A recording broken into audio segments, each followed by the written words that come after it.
Hello दोस्तों, नमस्कार। मैं रामराज भंडारी। आप सभी लोगों का आपके अपने चैनल लक्ष्य 360 डिग्री पे स्वागत। आज हमारी एनसीईआरटी क्लास की जो सीरीज चल रही है वो लेक्चर 5 है, जिसमें हम क्लास 7th की एनसीईआरटी का अध्ययन कर रहे हैं। जो क्लास 7th में हमारे अतीत की जो पाठ्य पुस्तक, अतीत सेकंड की पाठ्य पुस्तक है, वो मध्यकालीन भारत का इतिहास है। इसमें हम ये सीरीज जो एलटी के लिए एलटी समाज विज्ञान प्रवक्ता ग्रुप सी एवं लोक सेवा आयोग की जो भी जितनी भी प्रतियोगिता परीक्षाएं होती है या वनडे एग्जाम जो आप भी देते हैं, उन सभी के लिए उपयोगी साबित होगी। ये जो सीरीज हमारी है, ये कक्षा 6 से 12 तक की एनसीईआरटी की संपूर्ण जानकारी इसमें मिलेगी। और ये जो जानकारी मिलेगी हमें, ये जो है सारांश रूप में महत्वपूर्ण जो उपयोगी विषय वस्तु होगी उस रूप में आपको मिलेगी। यहाँ पर मेरे कांटेक्ट नंबर है, आप मुझे कांटेक्ट कर सकते हैं, आप मुझे व्हाट्सएप मैसेज कर सकते हैं, और जो भी आपकी क्वारीज होगी उसका मैं कोशिश करूंगा कि उसका जो है आपको आंसर दूं। और आप जो मेरा चैनल है उसके कमेंट बॉक्स में आप कमेंट कीजिए, अधिक से अधिक लोगों तक इस सीरीज को पहुंचाइए, और जिससे ये जो है चैनल, ये आप लोगों का चैनल है, ये आगे बढ़ सके। और हम आपके लिए कोशिश से करेंगे कि अच्छे से अच्छे, जैसे ये सीरीज हमारी खत्म होती है एनसीईआरटी की, उसके बाद जो भी महत्वपूर्ण, जो हमने अभी तक जो टॉपिक पढ़े हैं और उनसे जो भी महत्वपूर्ण क्वेश्चन बनते हैं या कोई महत्वपूर्ण तथ्य है जो एग्जाम की दृष्टि से बहुत महत्वपूर्ण होने वाले हैं, उनको भी हम तुरंत इसके बाद लाएंगे। जो भी चले, जैसे इसके बाद इतिहास ये भूगोल का या कोई दूसरी जो है सीरीज हम शुरू करेंगे, लेकिन ये इतिहास से संबंधित जो छोटे होंगे उसको भी लाएंगे। और कोशिश करेंगे कि इससे बार पेपर ना बने, या जो पेपर बनता है वो इसी से ही बने, यहीं से ही वो प्रश्न आए या कोई प्रश्न यहाँ से आपके छूट ना पाए। तो आपका काम होगा कि आप जो है जब भी आप इसे देखें तो हो सके ये जो है वीडियो लंबी बने, बड़ी बने, या आप लोगों को बड़ी लग रही हो, कोई बात नहीं, आप उसे उसमें टाइम निकालें। मैंने अभी ये कोशिश की है कि दो चैप्टर की मैं एक वीडियो बना रहा हूं, और आप जो महत्वपूर्ण तथ्य है उनको नोट करते रहिए, और जिससे जो है गलती होने की संभावना कम हो एग्जाम में। तो इस चीज का आप थोड़ा सा ध्यान रखें, और ये आपके लिए परीक्षा में एक कड़ी का काम करेगी। तो हम जो है इसी के साथ आगे बढ़ते हैं, और आप लोग जो है पेन कलम आप लोगों को साथ में रखनी है। आपको जो है नोट करने के लिए नोटबुक जरूर रखनी है, और जो भी आपको महत्वपूर्ण लगे उसको ही नोट करते जाना है। आपको जितने भी मेरे इससे पहले कक्षा 6 के 4 लेक्चर आए हैं, और इससे पहले जो है यह आज हमारी जो है इस सीरीज की कक्षा 7 की जो है ये तीसरी सीरीज है, तीसरा पार्ट है इसका, कक्षा 7 के एनसीईआरटी का। और इससे पहले 2 पार्ट और आ चुके हैं, और कक्षा 6 के हमने 4 पार्ट, यानी 4 और 2 6 पार्ट हमारे आ चुके हैं। और ये जो है आज लेक्चर 5, ये लेक्चर 5 है। हाँ सॉरी, इससे पहले जो है जो क्लास 6 के हैं वो 3 पार्ट हमने वो लिए थे। एक पहले पार्ट में 4 टॉपिक थे, दूसरे पार्ट में 3 टॉपिक थे, और तीसरे वाले में 3 थे, तो टोटल 10 टॉपिक थे। और इस वाले में कक्षा 7 वाले में हमने जो है 2 टॉपिक का एक जो है पार्ट ला रहे हैं। तो पहले टॉपिक में 2 पार्ट थे, और जो है ये दूसरे में 2 है, तो ये हमारे जो है इस हिसाब से हमारे 5 आज जो है लेक्चर है, और इसको हम शुरू करते हैं।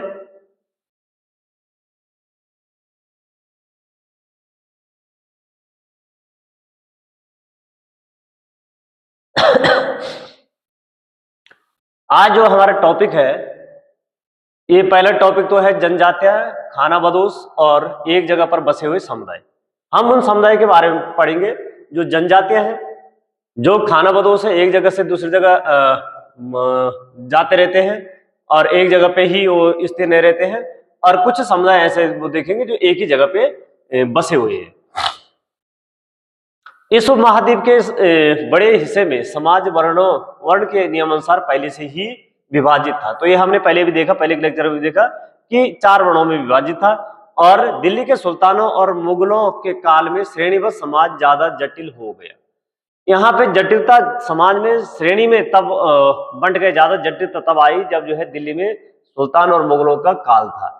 जब जो है हमने सुल्तानों का हम देखा कि कब से जो है कौन शासक सबसे पहले सुल्तान की उपाधि धारण करते हैं, तो मोहम्मद गजनवी सबसे पहले सुल्तान की उपाधि धारण करता है, और फिर जो है वहां से ही 712 से यहाँ पर जब सिंध में अरबों का आक्रमण होता है, तो अरबों के आक्रमण के बाद जो है भारत में मुस्लिम यहाँ पर बस जाते हैं, और उसके बाद धीरे धीरे धीरे जब मोहम्मद गौरी और मोहम्मद गजनवी, तो मोहम्मद गजनवी तो सिर्फ जो है एक आक्रमणकारी था, वो सिर्फ धन के लिए आक्रमण करता था और जाता था, लेकिन गौरी के बाद यहाँ पर जो है भारत में जो तुर्क शासक है वो जो है यहाँ पर शासन करने लग जाते हैं।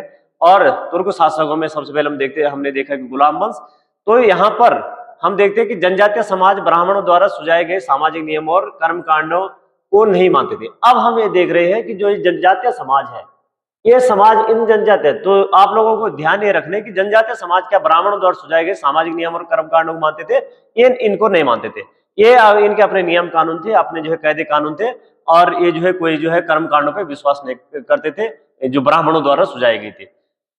और न ही कई असमान वर्णों में और नए वर्णों में विभाजित थे। जैसे जो है हमारे जो अन्य समुदाय थे, हमारे जो अन्य वर्ग थे वर्णों में विभाजित थे कि ब्राह्मण, क्षत्रिय, वैश्य और शूद्र में विभाजित थे। तो ऐसे जनजातीय लोग नहीं थे। कई जनजातियां खेती से अपना जीविकोपार्जन करती थी, और कुछ जनजातियां कैसे करती थी, कुछ जनजातीय लोग शिकारी संग्राहक को पशुपालक थे। तो इस उपमहाद्वीप के विभिन्न हिस्सों में कई बड़ी जनजातियां फली फूली, ये और सामान्यतः ये जंगलों, पहाड़ों, रेगिस्तानों, दूसरे दुर्गम, यानी ये जो है जंगलों में रहती थी, दुर्गम जगहों पे रहती थी, पहाड़ों में रहती, रेगिस्तान में, ऐसी जगह पे निवास करती थी। ये जो है जो हमारे शहर या जो जहाँ सामान्य लोग निवास करते थे वहां वो नहीं रहते, बल्कि जंगलों में निवास करते थे।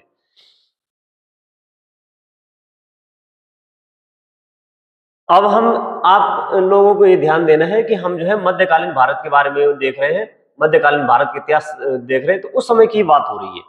कुछ अपवादों को छोड़ दें तो जनजातीय लोग भी लिखित दस्तावेज नहीं रखते थे। ये आप लोगों को ध्यान रखना है कि जो जनजातीय लोग हैं, कुछ अपवाद को ही छोड़ करके जनजातीय लोग क्या नहीं रख रहे, लिखित दस्तावेज नहीं रख रहे। जो उनकी जो है, जो उनका इतिहास है, जो उनकी परंपराएं हैं, वो कैसे है, वाचिक है, यानी मौखिक रूप से है, उसका ही वो संरक्षण करते थे, मौखिक रूप से संरक्षण करते थे। पंजाब में खोकर जनजाति 13वीं से 14वीं सदी में जो है पंजाब में एक जनजाति थी, खोकर जनजाति के दौरान बहुत, इस समय जो है ये क्या है थी, बहुत ही प्रभावशाली थी।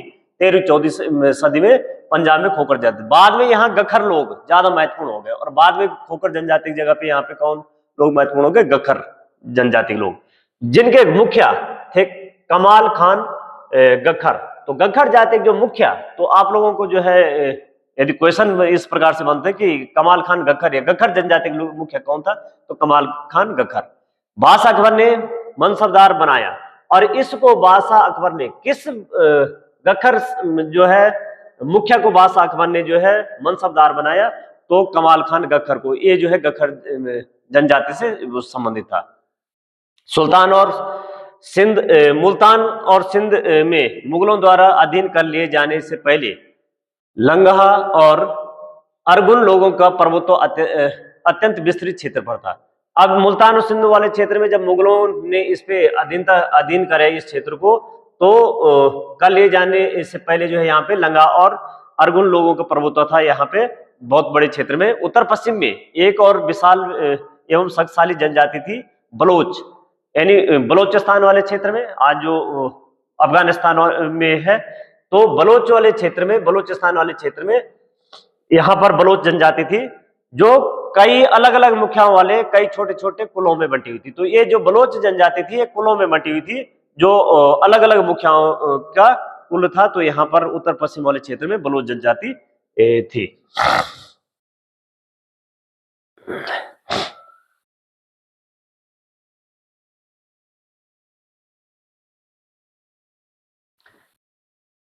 पश्चिम हिमालय में गडरियों की एक जनजाति रहती थी। उपमहाद्वीप के सुदूर उत्तर पूर्व भाग पर भी नागा, अहोम और दूसरी जनजातियों की पूरी तरह प्रभुत्व था। अब यहाँ पे कहा जा रहा है कि हिमालय के जो पश्चिम वाला हिस्सा है, यानी जो आपका जो है जम्मू कश्मीर है, हिमाचल वाला क्षेत्र है, यहाँ पे कहा जा रहा है कि गडरी और गडरियां, तो ये जनजाति यहाँ पर रहती थी। और उपमहाद्वीप में मध्यकाल की बात हो रही है, और उपमहाद्वीप के सुदूर पूर्व उत्तर पूर्व वाले हिस्से में, इन जो अरुणाचल वाला, असम वाला है, मेघालय, मिजोरम वाला क्षेत्र, यहाँ पर जो है नागा और अहोम, तो अहोम जनजाति जो है असम वाले क्षेत्र में, अहोम, और वहां पे अहोम साम्राज्य भी था। और नागालैंड वाले क्षेत्र में वो निवास करती है। तो नागा हिल्स भी है यहाँ पर, नागा जनजाति यहाँ वो निवास करती है। और कई दूसरी जनजातियों का पूरी तरह से यहाँ पर प्रभुत्व, और भी बहुत सारी जनजाति यहाँ पर थी, यानी उत्तर पूर्वल क्षेत्र में। तो उत्तर पूर्वल क्षेत्र में जैसे हम जो है असम में देखें, तो असम में अबोर है, मिसमी है, अबोर, मिसमी, और जो है वहां पर है डाफला है, अबोर, मिसमी, डाफला, और मेरी ये 3-4 जनजाति यहाँ पर जो है असम वाले क्षेत्र में है। और जैसे जो है मेघालय वाले क्षेत्र में है, तो मेघालय में गारो, खासी, जयंतिया, ये जो है जनजातियां मेघालय वाले क्षेत्र में है। तो ये दरअसल वहां पर जो है मेघालय में पहाड़ियां हैं, तो जो पहाड़ियां गारो, खासी, जयंतिया, तो उन्हीं के नाम से वहां जनजातियां भी है। ऐसे जो है असम वाले क्षेत्र में जो है अबोर, मिसमी, ये भी वहां पर जो है पहाड़ियां हैं, तो उनके नाम से ये जनजातियां कुछ है वहां पे। मौजूदा बिहार और झारखंड के कई इलाकों में 12वीं सदी तक चेर सरदार शाहियों का उदय हो चुका था। तो उस समय जो इस समय बिहार और झारखंड वाला क्षेत्र है, उस समय 12वीं सदी में यहाँ पे चेर सरदार शाहियों का प्रभुत्व हो चुका था। और बादशाह अकबर के प्रसिद्ध सेनापति राजा मान सिंह ने 1591 में चेर लोगों पर क्या किया, हमला किया और उन्हें परास्त किया। तो चेर जो यहाँ पर चेर सरदार शाही जो है यहाँ बिहार और झारखंड वाले क्षेत्र है वर्तमान में, इसमें अकबर के जो है प्रसिद्ध सेनापति मान सिंह ने जो है हमला किया था और इनको परास्त किया था। और ये जनजातियों से भी बहुत सारे क्वेश्चन पूछे जाते हैं। जैसे 2018 के एलटी में था कि लेपचा जनजाति किस क्षेत्र में निवास करती है, तो लेपचा जैसे सिक्किम में, और ये जो है लेपचा जनजाति पश्चिम बंगाल में भी निवास करती है, तो सिक्किम में महत्वपूर्ण। तो और फिर एक जनजाति से मुंडा, तो झारखंड वाले क्षेत्र में मुंडा जनजाति, तो वो 2 क्वेश्चन थे उसमें। औरंगजेब के समय में मुगल सेनाओं ने चेर लोगों के कई किलों पर कब्जा किया और इस जनजाति को अपना अधीनस्थ बना लिया। इस क्षेत्र में रहने वाली, तो इस जनजाति को अपने अधीनस्थ जो है औरंगजेब ने बनाया था, और इनके बहुत सारे किलों पे। इस क्षेत्र में रहने वाली महत्वपूर्ण जनजातियों में मुंडा और संताल, तो संथाल और मुंडा ये उड़ीसा और बंगाल में भी रहते थे। ये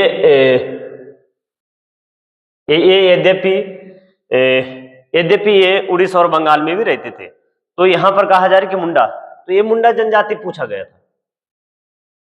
और यहाँ पे कहा जा रहा है कि ये जो है ये बिहार और झारखंड वाले क्षेत्र में, और यहाँ पे कहा जा रहा है कि ये जो है उड़ीसा और बंगाल वाले क्षेत्र में। लेकिन मुंडा जनजाति 2018 में और लेपचा जनजाति 2018 की एलटी में 2 क्वेश्चन थे जनजाति से।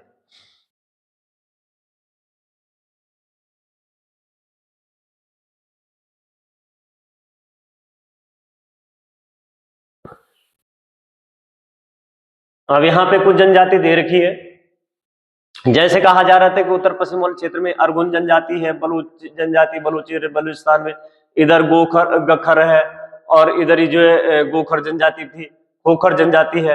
तो ये जो है आपके हिमाचल लंगा वाला लंगा जनजाति है। तो ये मध्य भारत में, मध्य प्रदेश वाले क्षेत्र में, और इधर जो है गुजरात वाले, राजस्थान वाले इस क्षेत्र में जो है भील जनजाति है। इधर भील जनजाति और कोली जनजाति महाराष्ट्र में भी है, गोंडवाना लैंड में यहाँ पर, तो गौड़ जनजाति है। और यहाँ पे एक कोली जनजाति है, ये जो है यहाँ पर जो गुजरात वाला क्षेत्र है यहाँ पर कोली जनजाति है, और इधर जो है कहा जा रहा है कि मुंडा जनजाति है। झारखंड बिहार इस क्षेत्र में, इधर जो है पश्चिम बंगाल वाले क्षेत्र में चेर जनजाति उस समय वो कही जा रही है। संथाल जनजाति, तो यहाँ पे जो है पूर्वोत्तर वाले क्षेत्र में खासी, तो यहाँ पर जो है जो मैंने हिल्स बताए हैं कि मेघालय में गारो खासी जयंतिया, तो यहाँ पे गारो खासी जयंतिया ये जो है जनजातियां। नागा वाले हिल्स में, नागालैंड वाले में अहोम, असम वाले क्षेत्र में अहोम जनजाति है, और इधर जो है उड़ीसा वाले में खोंड जनजाति है, और इधर जो है इधर मालाबार तट की तरफ मारवाड़ जनजाति है। तो ये बहुत सारी जनजाति यहाँ पर जो है वो दिखाई गई है। और ये गोंडवाना लैंड में गौड़ जनजाति, इसका तो हम जो है अभी अध्ययन करेंगे। और इसके अलावा जैसे जम्मू और कश्मीर वाले क्षेत्र में, सिक्किम वाले में हमने देखा कि लेप्चा जनजाति है, बिहार वाले में बोंगा है, बंजारा है, मुंडा है, भूया है, और जनजाति खोंड है। मध्य प्रदेश में जैसे यहाँ पे जो है भील जनजाति महत्वपूर्ण जो जनजातियां हैं। उसके बाद जो है हम उड़ीसा वाले में देखें चेंचू जनजाति है, और उड़ीसा वाले में चेंचू है, जटायु है, कोल है, उरवा है, और संथाल है। पंजाब में गद्दी जनजाति है, और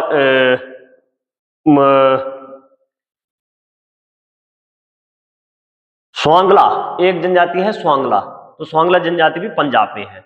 उत्तराखंड में जो है बुक्स है, थारू है, जौनसारी है। इसी प्रकार से जो उत्तराखंड की जनजाति, वैसे जनजाति जो है उत्तर प्रदेश में भी ये जनजाति है लगभग, क्योंकि उत्तराखंड उत्तर प्रदेश से ही अलग हुआ है। और अंडमान निकोबार में जो है ओंगी जनजाति, उत्तरी सैंटली जनजाति है, वहां पर जो है निकोबारी जनजाति है। ये अंडमान निकोबार द्वीप में अंडमानी जनजाति है, निकोबारी जनजाति है, सैंटली जनजाति है। और इसके अलावा जो है कर्नाटक वाले क्षेत्र में जो जनजाति है, भील है, गौंड है, चेंचू है।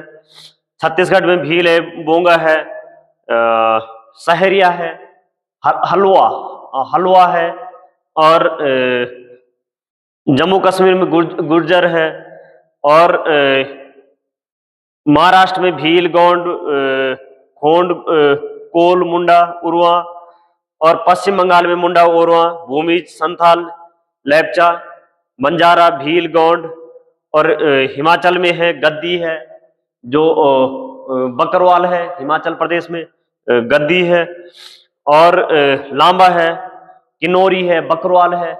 ये जो है ये जनजाति कुछ हिमाचल प्रदेश में। मेघालय में गारो खासी जयंतियां हैं, और जो असम में है, असम और नागालैंड में बोडो है, गारो है, खासी है, कुकी है, और हो है। उसके बाद जो है आंध्र प्रदेश में है, आंध्र प्रदेश में चेंचू है, रेडी है, होंड है।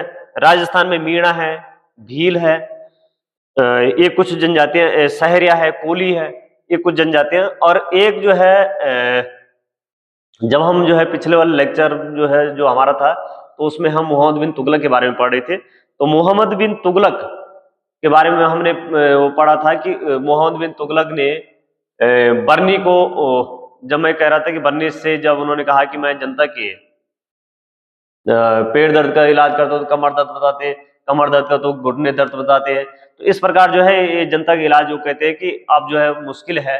तो एक उसके आगे मैंने कहा था कि उनकी मृत्यु पे जो है उन्होंने कहा था कि जनता को सुल्तान को जनता से जो है छुटकारा मिला है। तो वो उन्होंने नहीं कहा था, बल्कि उनको तो मोहम्मद बिन तुगलक ने कहा था कि जो है जनता को जो है पेट दर्द या जो भी दर्द हो जाता है, लेकिन उनकी मृत्यु पे कि जनता को जो है सुल्तान को जनता से जो है मुक्ति मिली है, तो वो कहा था अब्दुल कादिर बनायूनी ने। तो अब्दुल कादिर बनायूनी यानी बनायूनी, आप लोग ध्यान रखेंगे तो बनायूनी ने ये कहा था उनके बारे में कि सुल्तान की मृत्यु पे जो है सुल्तान को उसकी प्रजा से और प्रजा को सुल्तान से मुक्ति मिल गई है। तो अब्दुल कादिर बनायूनी ने ये कोटेशन कहा था। अब हम यहाँ पे देखते हैं कि कर्नाटक और महाराष्ट्र की पहाड़ियां कर्नाटक और महाराष्ट्र वाले क्षेत्र में हम देखते हैं तो यहाँ पर कहा जा रहा है कि कोली, बेरद तथा कई दूसरी जनजातियों के निवास स्थान थे। कोली लोग गुजरात के कई इलाकों में भी रहते थे। तो हम यहाँ पे देखते हैं कोली लोग जो है गुजरात के इलाकों में भी है। कुछ और दक्षिण में कोरगा, बेतर, मारवाड़ और दूसरी जनजातियों की विशाल आबादी थे। तो दक्षिण में ये जो है ये जनजाति है। भीलों की बड़ी जनजाति पश्चिम और मध्य भारत में फैली हुई थी। तो भील जो है पश्चिम और मध्य भारत में, नहीं ये गुजरात वाला हिस्सा है, राजस्थान वाला हिस्सा है, और इधर जो है मध्य प्रदेश वाले हिस्से में सबसे महत्वपूर्ण है। मौजूदा छत्तीसगढ़, मध्य प्रदेश, महाराष्ट्र, आंध्र प्रदेश में गौंड लोग बड़ी तादाद में फैले हुए थे। तो जो गौंड जनजाति है वो जो है जो वर्तमान में छत्तीसगढ़ है, मध्य प्रदेश, महाराष्ट्र और आंध्र प्रदेश, यहाँ इस क्षेत्र में गौंड जनजाति जो है सबसे ज्यादा क्षेत्र में गौंड जनजाति फैली हुई थी। तो इस क्षेत्र में एक गौंड जनजाति फैली हुई थी। तो ये जो है आगे देखते हैं।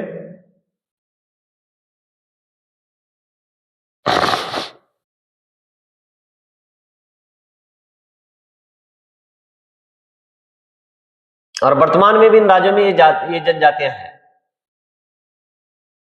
बंजारा लोग सबसे महत्वपूर्ण व्यापारी खाना बदोश। अब हम जो है जो खाना बदोश की बात हो रही है, घुमंतु लोग हैं, इनमें सबसे ज्यादा जो खाना बदोश जो महत्वपूर्ण व्यापारी खाना बदोश थे ये बंजारा लोग थे मध्यकाल में। इनका कारवां टांडा कहलाता था। ये ध्यान रखना कि बंजारों का जो कारवां था वो टांडा कहलाता था। सुल्तान अलाउद्दीन खलजी बंजारों का ही इस्तेमाल नगर के बाजारों तक अनाज की ढुलाई के लिए करते थे। तो जो है अलाउद्दीन खलजी के समय में जो नगरों के जो है नगर के बाजारों तक अनाज की ढुलाई का जो काम करते थे, ये जो है इनके ही जो यहाँ पर बंजारा लोग हैं इनका कारवां चलता था। तो इनके जो है पशु के माध्यम से ही ढुलाई का काम होता था। तो बंजारे लोग ही करते थे। बादशाह जहांगीर ने अपने स्मरणों में लिखा है कि बंजारे विभिन्न इलाकों से अपने बैलों पर अनाज लेकर शहरों में बेचते थे। तो ये इनके पास जो है बैल लाते थे, बैलों पे जो है अनाज लाते थे और फिर बाजारों में बेचते थे। वहां से जो है स्थानीय जो सामान होता था, स्थानीय जो उत्पाद होता था, वहां से उसको ले जाते थे और दूसरी जगह बेचते थे और जो जहां जरूरत है उसको उस सामान को वहां लाते थे। तो सैन्य अभियानों के दौरान मुगल सेना के लिए अब ये जो है ये बंजारा लोग क्या करते थे कि जब मुगल सेना में भी जब सैन्य अभियान होता था तो उस समय ये बंजारा लोग ही खाद्यान्नों की ढुलाई का काम करते थे। तो आप लोग ये भी ध्यान रखें कि बंजारा जो जनजाति थी ये जो है मुगल काल में भी और खलजी काल में भी ये ढुलान का काम करते थे। ये सामान को एक जगह से दूसरी जगह ले जाने का काम करते थे। अब यहाँ पे देखते हैं हम गौंड जनजाति। तो गौंड लोग गोंडवाना नामक विशाल वन प्रदेश में रहते थे।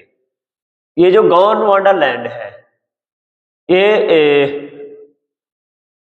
नामक विशाल प्रदेश में रहते थे। स्थानांतरीय कृषि अर्थात जगह बदल कर खेती करते थे। ये जो है यानी झूम खेती करते थे ये गौंड लोग। और विशाल गौंड जनजाति के कई छोटे छोटे कुलों में बंटी हुई थी। प्रत्येक कुल का अपना राज्य या राय होता था। तो ये जो गौंड जनजाति थी ये जो है छोटे छोटे कुलों में बंटी हुई थी और प्रत्येक कुल का अपना जो है राजा होता था या राय कहलाते थे उसे। तो गौंड जनजाति जो है छोटे छोटे कुलों में बंटी हुई थी।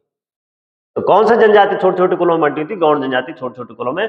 और वहां के जो कुल का जो प्रमुख होता था वो राजा या राय कहलाता था। अकबर के शासनकाल के इतिहास अकबरनामा में उल्लिखित है कि गढ़कटंगा के गौंड राज्य में 7000 गांव थे। तो अकबर के शासन के समय में जो अकबरनामा है यहाँ पर जो है लिखा हुआ है कि ये जो है गढ़कटंगा में 7000 गांव थे।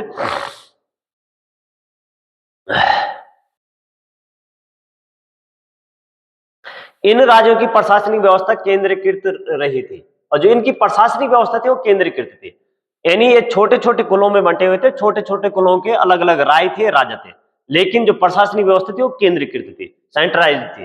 राजा गढ़ों में विभाजित थे और जो राजा थे वो जो है गढ़ों में, जैसे उत्तराखंड में भी गढ़ थे, तो इस प्रकार से जो है अलग अलग गढ़ों में विभाजित थे और हर गढ़ जो किसी खास गौड़ कुल के नियंत्रण में था। जो ये गढ़ में बंटे हुए थे इस पे नियंत्रण रहता था, गौंड कुल के परिवार का ही नियंत्रण रहता था। और ये जो गौंड कुल है ये जो है ये पुनः 84 गांव की इकाई में विभाजित होते थे। ये 84 गांव के में विभाजित होते थे और जिन्हें 84 कहा जाता था। 84 का उप विभाजन जो है फिर 12 होतों में होता था, जो 12-12 गांव को मिलाकर होता था। यानी 12-12 गांव को मिलाकर के 12 होता था, 12 होता था। और उसके बाद जो है फिर एक विभाजन था जो 84 गांव का विभाजन था, तो उन्हें 84 कहा जाता था। और उसके बाद जो है ये गौंड कुल होते थे, उससे ऊपर जो है ये गढ़ों में विभाजित होते थे। ये कुलों गौंड कुल का जो है नियंत्रण इन पे होता था, जो गढ़ होते थे तो ये गढ़ों में विभाजित होते थे। और फिर इनकी जो है जो शासन व्यवस्था थी वो केंद्रीकृत थी। तो जो पूरी शासन व्यवस्था जो इनका साम्राज्य है वो गढ़ों में बंटा हुआ, गढ़ों को फिर जो है ये 84 में बंटा हुआ है और 84 जो है 12 होतों में विभाजित था। इस प्रकार से गौंड शासन व्यवस्था विभाजित थी।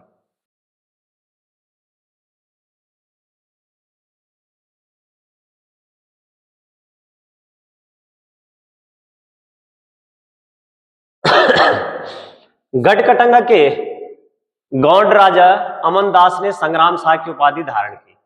अब जो हम ये गढ़कटंगा है यहां पर गढ़कटंगा के गौंड राजा अमनदास ने जो है वहां पर जो गढ़कटंगा का जो राजा है गौंड राजा अमनदास, इसने जो संग्राम शाह की उपाधि धारण की। तो किस राजा ने संग्राम शाह की उपाधि धारण की? तो अमनदास ने धारण की थी। और उसके पुत्र थे दलपत, जो महोबा के चंदेल राजपूत राजा सालवहन की पुत्री राजकुमारी दुर्गावती से विवाह किया। अब इसके पुत्र अमनदास के पुत्र थे दलपत, और इन्होंने जो विवाह किया था महोबा के चंदेल राजपूत राजा, महोबा में जो है चंदेल राजवंश था। महोबा का मतलब है कि यहाँ पर चंदेल जो ये राजवंश था, तो महोबा मतलब है कि बुंदेलखंड वाला जो क्षेत्र था। और बुंदेलखंड में यानी जिसे हम जेजाक भुक्ति कहते हैं, तो बुंदेलखंड वाले क्षेत्र में चंदेलों का शासन था। ये चंदेल यानी ये राजपूत राजा थे। और जिस समय जो है राष्ट्रकूट आए हैं या जो है पाल आए हैं या फिर बहुत सारे राजपूत जैसे चौहान हैं, ये सब शासक आए हैं, तो उस समय ये भी चंदेल इत्यादि ये भी राजपूत है। तो राजपूत जो चंदेल महोबा के चंदेल राजपूत राजा ये साहलवैन की पुत्री राजकुमारी दुर्गावती से हुआ। तो दुर्गावती जो हम इतिहास में पढ़ते हैं, ये दुर्गावती सालवाहन की पुत्री राजकुमारी है, दुर्गावती है। और इनका विवाह जो है दलपति से हुआ था। दलपति कौन है? ये अमनदास के पुत्र थे, जिन्होंने संग्राम शाह की उपाधि धारण की थी। दलपति की मृत्यु कम उम्र में ही हो गई। रानी दुर्गावती बहुत योग्य थी और उसने अपने 5 साल के पुत्र वीर नारायण के नाम पर शासन की कमान संभाली। जब इनकी जो है मृत्यु हो गई, जो है बहुत कम उम्र में दलपत की मृत्यु हो गई, तो इस समय इनके जो है पुत्र था वो 5 साल का था। और इनकी जो रानी थी, और रानी दुर्गावती जो इनकी पत्नी थी रानी दुर्गावती, वो योग्य थी। और उन्होंने जो है 5 साल का जो इनका पुत्र था वीर नारायण, उसके नाम पे ही इन्होंने शासन चलाया। और शासन रानी दुर्गावती ने चलाया वीर नारायण के नाम पे। 1565 में आसिफ खान के नेतृत्व में मुगल सेनाओं ने गढ़कटंगा पर हमला किया और रानी दुर्गावती ने इसका जमकर सामना किया। अब जब जो है जो मुगल सेना, किसके नेतृत्व में मुगल सेना ने गढ़कटंगा पे आक्रमण किया? तो 1565 में आसिफ खान के नेतृत्व में किया है। यानी अकबर के समय में जो है गढ़कटंगा पे आक्रमण होता है। और इस समय जो मुगल सेना का नेतृत्व कर रहा है वो कर रहा है आसिफ खान कर रहा है। और ये जो है रानी दुर्गावती ने इसका जो है जम के सामने किया, उसकी हार हुई। यानी रानी दुर्गावती की हार हुई, उसने जो है समर्पण करने की वजह क्या किया? मर जाना बेहतर समझा। और उसका पुत्र भी तुरंत बाद लड़ता हुआ मारा गया। मुगलों ने राज्य का एक भाग अपने कब्जे में ले लिया और शेष भाग वीर नारायण के चाचा चंद्र शाह को दे दिया। तो ध्यान रखना कि जो गढ़कटंगा का राज्य था, जब मुगलों ने उस पर शासन कर लिया, जो है उस पे अधिकार कर लिया है, तो उसका क्या किया है, क्या अपने अधिकार में लिया है, तो एक हिस्सा लिया है और शेष हिस्सा जो है किसको दिया, जो वीर नारायण का चाचा था चंद्रशा को, उसको दे दिया है। अब यहाँ पे चंदेल जो राजवंश है, चंदेल जो शासक है, राजपूत शासक है, यहां पर थोड़ा से देखते हैं।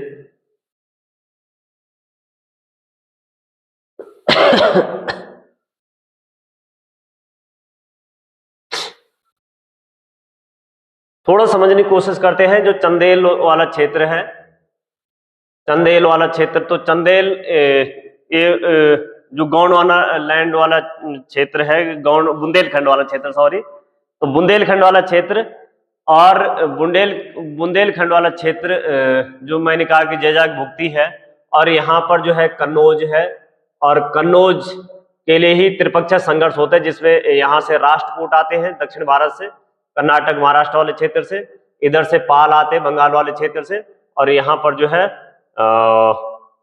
गुर्जर प्रतिहार शासक है, गुर्जर प्रतिहार शासक है। इस यहाँ जो है एक कन्नौज के लिए इनमें युद्ध होता है, और इस क्षेत्र में जो राष्ट्रकूट है, तो राष्ट्रकूट से पहले यहाँ पे जो है जो शासक है वो चालुक्य है, तो यहाँ पे चालुक्य है, और चालुक्यों के सामंत ही हमने पहले वो देख लिया कि चालुक्यों के सामंत जो है राष्ट्रकूट थे, और राष्ट्रकूट का जो प्रधान था दंती दुर्ग, तो दंती दुर्ग ने जो है अपने आप को जो है स्वतंत्र घोषित कर दिया, और यहाँ पर जो है ये क्या करते हैं कि ये राष्ट्रकूट वंश की स्थापना करते, धीरे धीरे जो यहाँ के चालुक्य इनको भी खत्म कर देते हैं, और इस क्षेत्र में पूरा जो है फिर राष्ट्रकूटों का शासन हो जाता है। जिस समय यहाँ पे चालुक्य थे, उस समय इस क्षेत्र में, इधर वाले क्षेत्र में, पूर्व वाले में पल्लव थे, और पल्लव थे, इधर हमने देखा नीचे की तरफ चोल, इस तरफ चोल है, फिर जो है चेर है, फिर सबसे नीचे की तरफ पांड्य है। तो यहाँ पर जो है पहले प्राचीन चोल चेर पांड्य है, बाद में जो है मध्यकाल में हमने चोलों को देखते, तो मध्यकालीन चोल है, वो मध्यकालीन चोलों में यहाँ पर विजय आलय नामक एक चोल, जो प्राचीन चोल वंश है, उसका एक इनका छोटे से क्षेत्र में, तंजावुर वाले क्षेत्र में इनका शासन रहता है, और विजय आलय क्या करते हैं कि वहां पर जो है फिर चोल वंश की जो है स्थापना कर देते हैं, और यहाँ पर इनका एक जो यहाँ पर पल्लव है, तो पल्लवों का यहाँ पर जो है एक सामंत रहता है, और उस सामंत को जो है जो चोल वंश का जो संस्थापक विजय आलय, इसको जो है अपने राज्य में मिला देता है, उसको हरा देता है, और अपने राज्य धीरे धीरे ये चोल बाद में क्या होता है कि इनको जो है समाप्त करते हैं, ये जो है पल्लवों को भी समाप्त करते हैं, और इधर जो है चेरों को भी करते हैं, यहाँ पर पांड्यों के राज्यों को भी करते हैं। और इसमें जो सबसे महत्वपूर्ण शासक होते हैं, जैसे राजराज प्रथम आता है, राजेंद्र प्रथम आता है। राजेंद्र प्रथम, आप ध्यान रखना कि राजेंद्र प्रथम जो है जल सेना बनाता है, और विभिन्न जो भारत के पड़ोसी देश है उन पे भी, जैसे श्रीलंका इत्यादि, इन पे भी आक्रमण करता है, और पूरे इसको, ये जो है राजेंद्र जो चोल है, ये गंगा नदी तक आता है, और गंगा कोलपुरम की उपाधि धारण करता है, और यहाँ पे जो है पूरे इस झील को, बंगाल की खाड़ी को चोल झील में तब्दील कर देता है। तो ये हम थोड़ा से जो है हमने समझने की इसमें कोशिश की। इधर जो है फिर यहाँ पे दिल्ली और अजमेर वाले क्षेत्र में यहाँ पर चहमान वंश है, गढ़वाल वाले क्षेत्र में यहाँ पर जो है गढ़वाल वंश आ जाते हैं। गढ़वाल वंश का जो प्रमुख शासक, जिसने जो है मोहम्मद गौरी को आमंत्रित किया था पृथ्वीराज चौहान पे आक्रमण के लिए, जयचंद। तो जयचंद जो है जो पृथ्वीराज चौहान की जिससे संयोगिता से विवाह होता है, संयोगिता को इतिहास में तिलोत्तमा के नाम से भी जाना जाता है, बहुत जगह जो है तिलोत्तमा नाम भी है आता है। तो पृथ्वीराज रासो जो लिखी गई पृथ्वीराज रासो में, उसका जो है तिलोत्तमा का वर्णन भी आता है कि इसका नाम तिलोत्तमा था। चंद्रबरदाई ने, पृथ्वीराज चौहान का जो दरबारी कवि था चंद्रबरदाई, उसने जो है पृथ्वीराज रासो लिखी थी। अब यहां पे देखते हैं कि ये जो है जो इनका गढ़कटंगा राज्य है वो किसको दे दिया गया, चंद्रशाह को दे दिया गया, जो इसका जो है चाचा था, वीर नारायण का चाचा था।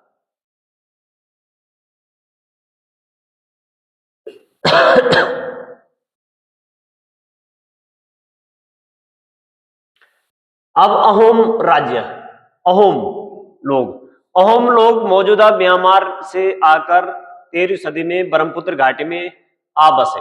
अब जो ब्रह्मपुत्र नदी है, ये ब्रह्मपुत्र यहाँ से जो है इंटर कर रही है, ये अरुणाचल से होकर के इंटर कर रही है भारत में, और असम वाले मैदान में ये जो है इधर बह रही है, और इधर फिर बंगाल की खाड़ी जो है खाड़ी में ये मिल जाती है, तो ये गंगा से मिल जाती है। और यहाँ पर जो है ये गारो खासी जयंतिया, मैंने कहा कि 3 जनजातियां तीनों पहाड़ियों के नाम पे है, तो गारो खासी जयंतिया। यहाँ पर डापला, मिसमी, अबोर मिसमी यहाँ पर जो है जनजातियां हैं, ये अरुणाचल वाले क्षेत्र में है और असम वाले क्षेत्र में भी है ये। तो क्योंकि ये ऐसा तो नहीं, ये तो बाउंड्री तो हमने बना रखी है, लेकिन कोई प्राकृतिक विभाजन तो ऐसा है नहीं है। तो ये डापला, अबोर मिसमी, और यहाँ पे है चोटिया, यहाँ पे नागा जनजाति है, नागा हिल्स है, और ये यहाँ इस साइड जो कोच जनजाति भी दिखाई गई है, इधर सिक्किम में लेप्चा जनजाति है। और यहाँ पर हम देखते हैं कि ये आकर के कहां से, अहोम लोग कहां से आकर के बसे थे, म्यांमार से आकर के बसे थे ब्रह्मपुत्र वाले घाटी में। उन्होंने भूस्वामी लोगों की पुरानी राजनीतिक व्यवस्था का दमन करके नगर राज्य की स्थापना की थी। तो यहाँ पर भूया जनजाति भी थी, भूया व्यवस्था भी थी, और भूया जनजाति भी है। तो भूया भूस्वामियों की जो है एक व्यवस्था थी यहाँ पे। तो इस पुरानी राजनीतिक व्यवस्था का दमन करके, तो भूया व्यवस्था, ये पूर्वोत्तर क्षेत्र में भूया व्यवस्था थी। 16वीं सदी के दौरान उन्होंने चूटियों 1523 और कोच हाजो 1581 के राज्यों को अपने राज्य में मिला लिया, जो ये अहोम है इन लोगों ने। और अहोम ने एक बड़ा राज्य बनाया, और इसके लिए 1530 के दशक में ही इतने वर्षों पहले अग्नि अस्त्रों का इस्तेमाल किया। अब इन्होंने अहोम राज्य बनाया, ये जो अहोम राज्य है असम वाले क्षेत्र में, तो यहाँ पर ये जो है एक बड़े राज्य का निर्माण करते हैं। जो वहां पे जो जनजाति थे उनको जो है, जो वहां के स्थानीय लोग थे उनको बाहर करते हैं, और फिर जो है वो अपना वहां पे राज्य बनाते हैं। और 1530 में बाबर जो है 1526 में भारत में आ रहा है, और जो है अग्नि अस्त्रों का प्रयोग कर रहा है, तोपों का प्रयोग कर रहा है। लेकिन उससे पहले तो नहीं, 1530 है, तो यानी 1530 की बात की जा रही है कि यानी लगभग उसके बाद यहाँ पर ये जो है अग्नि अस्त्रों का प्रयोग का इस्तेमाल करते हैं। तो ये भी जो है काफी पहले जो है अग्नि अस्त्रों का प्रयोग करते हैं। अहोम राजे जो है, अहोम लोग ये अग्नि अस्त्रों का प्रयोग करते हैं।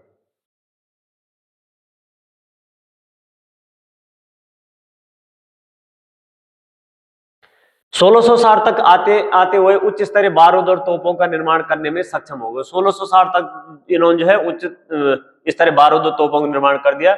1662 में मीर जुमला के नेतृत्व में मुगलों ने अहोम राज्य पर हमला किया। अब ये ध्यान देने की बात यहाँ पे कि 1662 में मीर जुमला के नेतृत्व में मुगलों ने अहोम राज्य पर हमला किया, और हमले से क्या हुआ कि बहादुरी से सामना करने के बावजूद अहोम लोग क्या हो गए, पराजय हो गए। और लेकिन जो ये पराजय हुए, ये जो है उस समय उस क्षेत्र पर मुगलों का प्रत्यक्ष नियंत्रण ज्यादा समय तक नहीं बना रह सका। और होता क्या है, यानी आप लोगों को ध्यान रखना कि इसमें ये मीर जुमला के नेतृत्व में हो रहा है, और मुगलों की इसमें जीत होती है, अहोमों की पराजय होती है।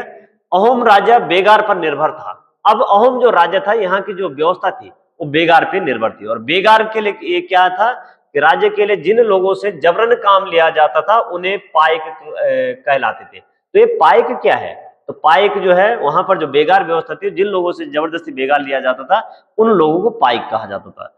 यानी एक तरफ से जो मजदूर लोग हैं जो काम करने जाएंगे, बेगार करने जाएंगे, उन्हें पाइक कहते थे। अहोम समाज कुलों में विभाजित था। यह समाज भी कुलों में विभाजित था, जिन्हें खेल कहा जाता था। अब खेल क्या है, मिलान के लिए आ सकते पाइक खेल, तो खेल जो है कुल है, और पाइक क्या है, जो श्रमिक है। तो यह जो है जबरन काम में ले जाने वाले लोग हैं, तो ये पाइक कहलाएंगे। और खेल क्या कहलाएंगे, ये जो है कुल। तो इस प्रकार से मिलान करने के लिए आ सकता है। कहा जाता था एक खेल के नियंत्रण में प्राय कई गांव होते थे। तो जो अहोम राज्य कुलों में विभाजित है, और जो है कुल को खेल कहा जाता है, और एक खेल के नियंत्रण में बहुत सारे गांव आ रहे हैं। किसान को अपने ग्राम समुदाय के द्वारा जमीन दी जाती थी। किसान को जो जमीन दी जाती थी ग्राम समुदाय दर, और जो समुदाय की सहमति के बिना जो है वहां का जो राजा भी है वो उसे वापस नहीं कर सकता था, जब तक जो है ग्राम समुदाय की सहमति ना हो तब तक वो जमीन वापस नहीं।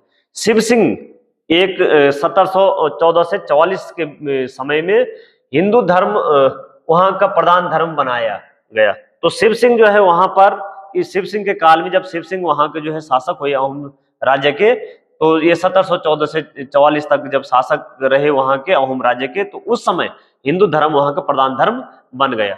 अब आपके लिए है कि एक क्वेश्चन है यहाँ पे कि बंजारा लोग का कारवां कहलाता था, क्या कहलाता था? आप लोग जो है प्लीज ये जो है कमेंट बॉक्स में आप वो कमेंट कीजिए कि बंजारा लोगों का कारवां क्या कहलाता था। इस प्रकार के प्रश्न आ चुके हैं, तो आप लोग जो है इसका आंसर देने का जो है प्रयास करें, और जो भी आपको जो है जैसे भी आपने अभी इससे पहले पढ़ा है तो उसी से संबंधित क्वेश्चन है, तो आप उसको कमेंट सेक्शन में लिखिए।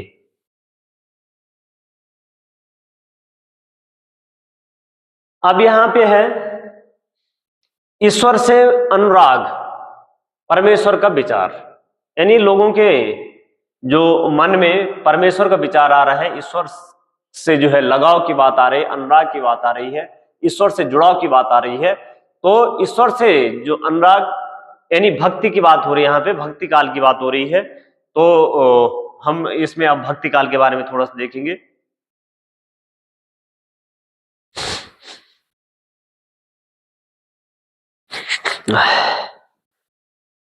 दक्षिण भारत में भक्ति का एक नया प्रकार नयनार और अलवार।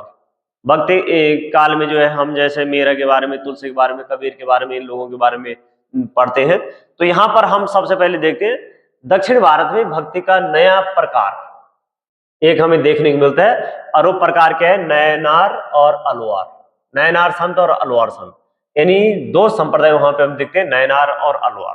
अब इनको थोड़ा समझने की कोशिश करते हैं कि 7वीं से 9वीं शताब्दियों के बीच कुछ नए धार्मिक आंदोलनों का प्रादुर्भाव हुआ। इन आंदोलनों का नेतृत्व नयनारों शैव संत और अलवारों वैष्णव संत। अलवार ये भी मिलान के लिए आ सकता है, या जो है शैव संतों को किस नाम से जाना जाता था, या नयनारों को जो है ये किसके उपासक थे, किसी भी ढंग से जो है प्रश्न पूछे जा सकते हैं। तो नयनार जो है शैव संत है और अलवार जो है वैष्णव संत है। यानी शिव और विष्णु से आपको ध्यान रखना है कि शिव संत है और विष्णु संत है। लेकिन अब कैसे हम याद रखेंगे? वहां पर कंफ्यूजन की स्थिति आएगी एग्जाम हॉल में, और ये जो है ये प्रश्न पूछा गया है, ये एलटी में ही पूछा गया है, ये नयनारों वाले ही एलटी में ही पूछा गया पिछले या उससे पहले वाले में, कि ये जो है किस प्रकार के संत है, या जो है किसके जो है उपासक है। तो नयनार, नयन का मतलब ये नेत्र आंख से मतलब है, और शिव की जो है 3 नेत्र है, 2 नेत्र तो सबकी है, एक जो है अलग ही है, यानी त्रिनेत्र वाले हैं। तो नयन शिव की, यहां पे हम शिव से जोड़ेंगे। एक को हम दोनों हमें पता है, एक विष्णु के भक्त है, एक जो है शिव के भक्त है। एक को हम क्लियर करेंगे कि एक जो है, तो नयन से जो है आप शिव से जोड़ने की कोशिश कीजिए कि नयन जो है किसके हैं, तीसरी नयन किसकी है? शिव की है। तो नयनार जो है शिव के भक्त है, और अलवार खुद ही आप जो है आप यहाँ पे क्लियर कर जाएंगे कि ये जो है वैष्णव संत है। तो विष्णु को जो है ये अपने आराध्य देव मानते हैं, नयनार जो है ये शिव को अपना आराध्य देव मानते हैं। ये सभी ये संत सभी जातियों के थे, जिनमें पुलैया और पन्नार जैसी अस्पृश्य से समझी जाने वाली जातियों के लोग भी शामिल थे। इन दोनों में, नयनार और अलवार में, सब प्रकार के संत हैं। अच्छा, ये धार्मिक जो आंदोलन हो रहे हैं, ये क्यों हो रहे हैं, क्यों आ रहे हैं? ये जाति पाति के विरोध में आ रहे हैं, ऊंच नीच के विरोध में आ रहे हैं, और जो हमारे बीच में जो है पाखंड, आडंबर इत्यादि आ गए, उनके जो है विरोध में आ रहे हैं। तो ये जो है जब ये उस चीज के विरोध में आ रहे हैं, तो ये सभी जातियों को क्या करेंगे? सम्मिलित करेंगे। किसी को जो है ये ऊंच नीच, छुआछूत इत्यादि इस चीज का सब जो है विरोध करते हैं। वे बौद्धों और जैनों के कटु आलोचक थे, और शिव तथा विष्णु के प्रति सच्चे प्रेम को मुक्ति का मार्ग बताते थे। ये ध्यान रखना कि जो नयनार और अलवार है, तो जैन और बौद्ध धर्म के जो है ये कटु आलोचक, जैन धर्म बौद्ध धर्म, अन्य धर्मों का नहीं यहाँ पे दे रखे, यहाँ पे जैन धर्म बौद्ध धर्म के, और एक किसके हैं, शिव और विष्णु के प्रति सच्चे प्रेम को ये जो है मुक्ति का मार्ग बताते हैं कि एक जो है शिव का उपासना और दूसरे जो है विष्णु की उपासना को जो है सच्चे इनके प्रति प्रेम को। अब यहाँ पे नाम की बात हो रही है, नाम जपने की बात हो रही है, पूजा पाठ की बात हो रही है। तो नैनार और अलवार घुमाकर साधु संत थे, एक जगह से दूसरी जगह घूमते फिरते रहते थे। जिस किसी स्थान या गांव में जाते थे वहां के स्थानीय देवी देवताओं की क्या करते थे, प्रशंसा करते थे और उनकी प्रशंसा में सुंदर गीत रचते थे। जहां वे पहुंचे वहां के देवताओं की जो है, देवी देवताओं के बारे में जो है उनकी प्रशंसा करनी है, उनके जो है स्तुति में उनके जो है उनके लिए जो है सुंदर गीत या कविताएं लिखनी है और उनको क्या करना है, रच करके उनको संगीताबद्ध कर दिया करते थे ये लोग। तो जहां पे पहुंचे वहां के जो है वहां के देवी देवताओं के प्रशंसा में क्या करते थे, कविताएं लिखते थे, गीत गाते थे और उसको फिर संगीताबद्ध करते थे।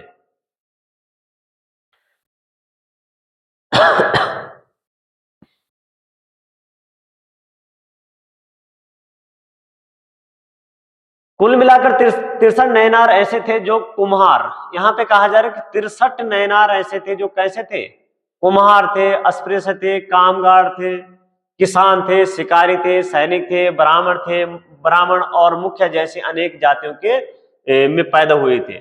इनमें सर्वाधिक प्रसिद्ध क्या है, अपार, समंदर, सुंदरार है और मणिक वास सागर है। उनके गीतों के दो संकलन है, तेवरम और तिरुवाचकम। तो ये जो है कुछ नैनार संत है। यहाँ पे अलवार संत संख्या में 12 थे, ध्यान रखना आप लोग, अलवार संत संख्या में 12, अलवार संत संख्या में कितने थे, 12 थे। वह भी विभिन्न प्रकार की पृष्ठभूमि से आए थे, उनमें से सर्वाधिक प्रसिद्ध थे पैरिया अलवार, उनकी पुत्री अंडाल, एक महिला अलवार संत है। ध्यान रखना इनमें से कौन सी जो है महिला अलवार संत है, और अंडाल जो है ये किस प्रकार के संत है, नैनार संत है, अलवार संत है, तो ये अलवार संत है, यानी ये जो है विष्णु की उपासक है। तोंडर डिपोडी अलवार और नमालवार उनके गीत दिव्य प्रबोधन में संकलित है।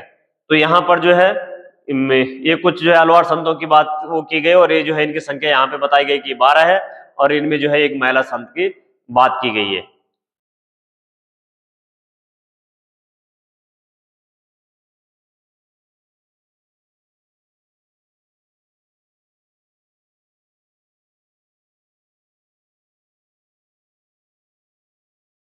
आवे दर्शन और भक्ति में शंकराचार्य का नाम आप लोगों ने सुना होगा, शंकराचार्य के बारे में आप लोगों ने पढ़ा होगा। इनका जन्म जो है केरल में हुआ था, 8वीं शताब्दी में इनका केरल में हुआ था और इन्होंने जो है पूरे भारत का इन्होंने भ्रमण किया। इन्होंने जो है जो हमारे 4 मठ है, 4 मठों की इन्होंने स्थापना की थी। जैसे हमारे उत्तराखंड में बद्रीनाथ में है तो बद्री मठ है, जोशी मठ में इन्होंने उसकी स्थापना की थी। और यहां पर जो है वह अद्वैतवाद के समर्थक थे। शंकराचार्य कहा जा रहा है कि ये जो है अद्वैतवाद के समर्थक थे, जिनके अनुसार जीवात्मा और परमात्मा जो परम सत्य है दोनों एक ही है। एक कह रहे कि अद्वैतवाद जो जीवात्मा और परमात्मा है ये दोनों क्या है, जो परम सत्य है, जीवात्मा और परमात्मा ये परम सत्य कह रहे हैं और ये दोनों एक ही कह रहे हैं। अद्वैत दो नहीं एक ही है, अद्वैत है। जीवात्मा और परमात्मा एक ही है, जो जीवात्मा है वो परमात्मा का ही अंश है, यानी ये दोनों एक ही है। ये अद्वैतवाद के समर्थक है। आप लोग ध्यान रखना, शंकराचार्य अद्वैतवाद के समर्थक है, जीवात्मा और परमात्मा को एक ही बता रहे हैं। इनको जो है जो ये है यही परम सत्य है और ये दोनों ही एक ही है, ये अलग अलग नहीं है। उन्होंने यह शिक्षा दी कि ब्रह्मा जो एकमात्र परम सत्य है वह निर्गुण और निराकार है। ब्रह्मा को ये जो है कह रहे हैं कि एकमात्र परम सत्य ब्रह्म है और वो कैसे निर्गुण है और निराकार है। शंकर ने हमारे चारों ओर के संसार को मिथ्या और माया माना और संसार का परित्याग करने अर्थात संन्यास लेने और ब्रह्म के सही प्रकृति को समझने और मोक्ष प्राप्त करने के लिए ज्ञान के मार्ग को अपनाने का उपदेश दिया। इन्होंने मोक्ष प्राप्त करने के लिए ज्ञान के मार्ग को अपनाने का उपदेश दिया। इन्होंने जो है संसार को मिथ्या और माया बताया और इन्होंने संसार का परित्याग करने की बात की, यानी इन्होंने संन्यास लेने की और ब्रह्म का सही जो प्रकृति को समझने की इन्होंने बात की है। अब है रामानुज, 11वीं शताब्दी में तमिल में पैदा हुए, तमिलनाडु में पैदा हुए और ये जो है विष्णु भक्त अलवार संतों से बहुत प्रभावित थे। यानी ये जो रामानुज है ये जो है अलवार विष्णु जो है ये विष्णु के उपासक है और ये उनसे प्रभावित है, अलवार संतों से प्रभावित है। रामानुज ने विशिष्ट द्वैतवाद के सिद्धांत को प्रतिपादित किया। अब अद्वैतवाद शंकराचार्य अद्वैतवाद को और रामानुज जो है विशिष्ट द्वैतवाद के सिद्धांत को दे रहे हैं। उनके अनुसार आत्मा परमात्मा से जुड़ने के बाद भी अपनी अलग अलग सत्ता बनाए रखती है। ये कह रहे हैं रामानुजाचार्य कि जो आत्मा और परमात्मा है ये आत्मा परमात्मा से तो जुड़ी रहती है लेकिन इन दोनों की सत्ता अलग अलग है। यानी आत्मा अलग है और परमात्मा अलग है, एक दूसरे से इनका जुड़ाव है लेकिन ये दोनों अलग अलग है। इसलिए इनका जो है विशिष्ट द्वैतवाद जो है इनकी ये विशिष्टता इनकी है कि एक दूसरे से जुड़े होने के बाद भी ये है अलग अलग है। तो आत्मा और परमात्मा तो आप दो जो शंकराचार्य का अद्वैतवाद और रामानुज का विशिष्ट द्वैतवाद, तो शंकराचार्य कह रहे हैं कि आत्मा परमात्मा एक ही है और वो जो है आत्मा परमात्मा के अंश है और जो रामानुज है वो कह रहे हैं कि आत्मा और परमात्मा दोनों अलग अलग है, उनका बेशक एक दूसरे से जुड़ाव होता है, वो जुड़ने चाहता है आत्मा परमात्मा से जुड़ना चाहते हैं लेकिन है ये दोनों अलग अलग है।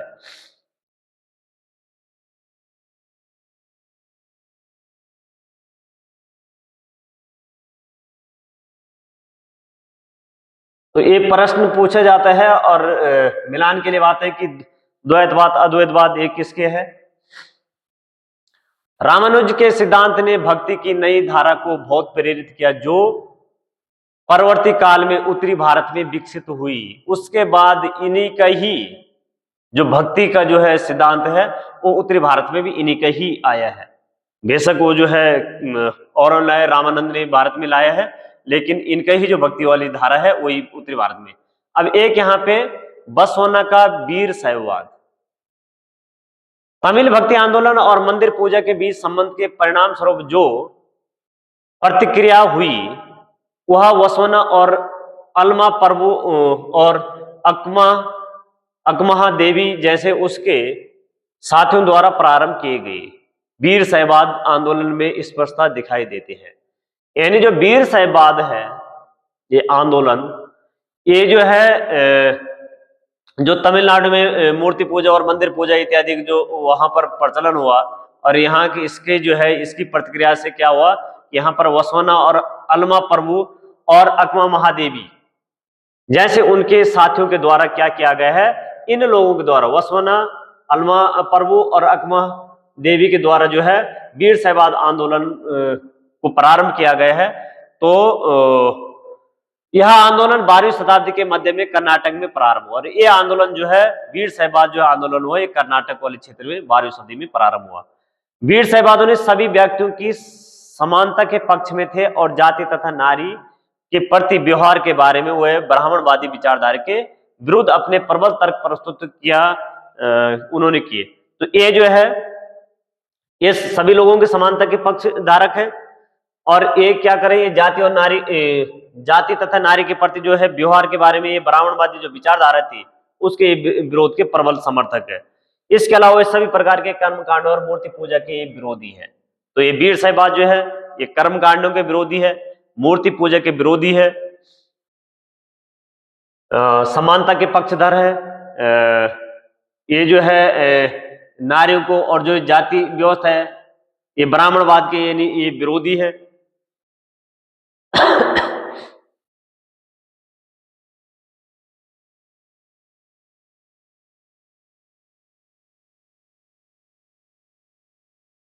दक्कन में भक्ति आंदोलन 13वीं से 17वीं शताब्दी तक महाराष्ट्र में अनेक संत कवि हुए।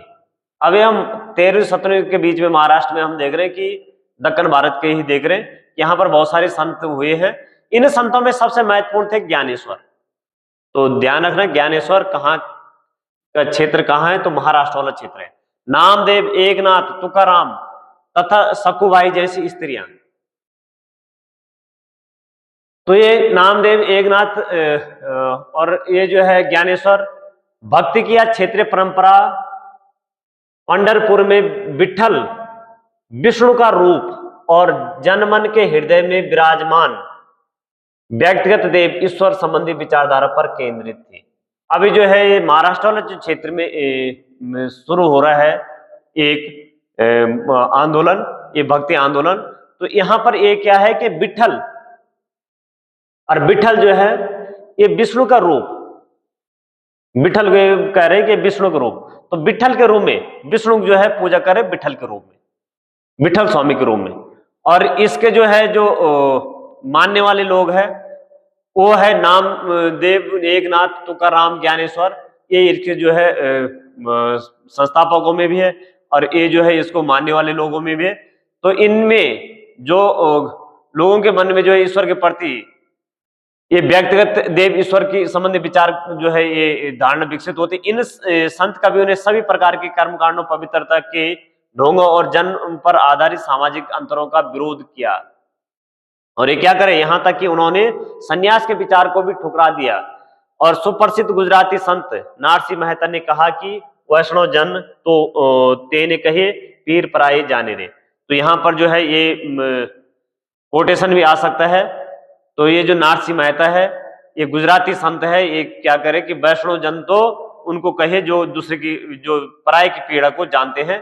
तो यहाँ पर कहा जा रहा है। तो ये जो है एक यहाँ पर परम विठल वाली है, विठल ये है जो विष्णु के रूप, और इसके जो मानने वाले हैं वो इसके मानने वाले हैं ज्ञानेश्वर, नामदेव, एकनाथ और तुकाराम। तो ये जो है दो प्रकार के, वैसे ये जो है दो हिस्से में बंटे हुए हैं, एक धरकरी संप्रदाय है, एक बरकरी संप्रदाय है।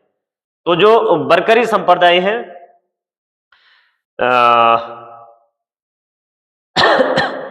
बरकरी संप्रदाय और धरकरी संप्रदाय। तो बरकरी संप्रदाय एकनाथ और रामदास ने जो है धरकरी संप्रदाय, और ये जो है बरकरी संप्रदाय एकनाथ, इसमें जो है तुकाराम, एकनाथ, ये बरकरी संप्रदाय। तो ये बरकरी संप्रदाय वाले हैं और एक संप्रदाय धरकरी संप्रदाय। तो ये जो है विष्णु के उपासक है और विष्णु की जो है पूजा विठल स्वामी के रूप में करते हैं। और जो धरकरी संप्रदाय है, तो धरकरी संप्रदाय वाले जो है वो राम के उपासक है, जो है राम की पूजा करते हैं, यानी ये जो है विष्णु की पूजा करते हैं धरकरी संप्रदाय वाले। एकनाथ बरकरी संप्रदाय वाले विष्णु की पूजा करते हैं और ये विठल स्वामी के रूप में करते हैं। और जो धरकरी संप्रदाय वाले हैं वो जो है उनके संस्थापक रामदास है और वो जो है राम की पूजा करते हैं। तो महाराष्ट्र के ज्ञानेश्वर, नामदेव, एकनाथ और तुकाराम जैसे वैष्णव संत कभी भगवान विठल के उपासक थे। तो ये विठल स्वामी के, भगवान विठल की आराधना बरकरी संप्रदाय को, ये जो है जो विठल की उपासना कर रहे ये बरकरी संप्रदाय कहलाते हैं।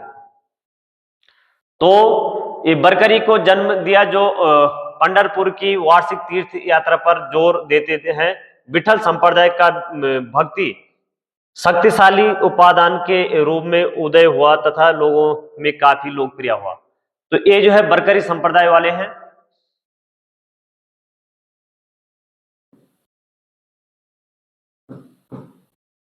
वारकारी संप्रदाय वाले हैं, यानी ये विठल स्वामी की जो पूजा करें, विष्णु के रूप में पूजा करें, वारकारी संप्रदाय है। और जो धारकारी संप्रदाय है, तो उस धारकारी संप्रदाय के उपासक है रामदास, और राम से ही जो है राम, और राम के पूजा के उपासक है। और ये जो है विष्णु के उपासक है, तो ये विठल स्वामी के, ये विष्णु की जो है पूजा विठल स्वामी के रूप में करते हैं, विठल के रूप में करते हैं। और इनके जो संस्थापक है उनमें ज्ञानेश्वर, नामदेव, एकनाथ और तुकाराम, और उसमें जो है रामदास, उसमें आप लोग ध्यान रखना, ये बरकारी और धरकारी संप्रदाय में। और ये महाराष्ट्र वाले क्षेत्र में ये परंपरा चल रही है।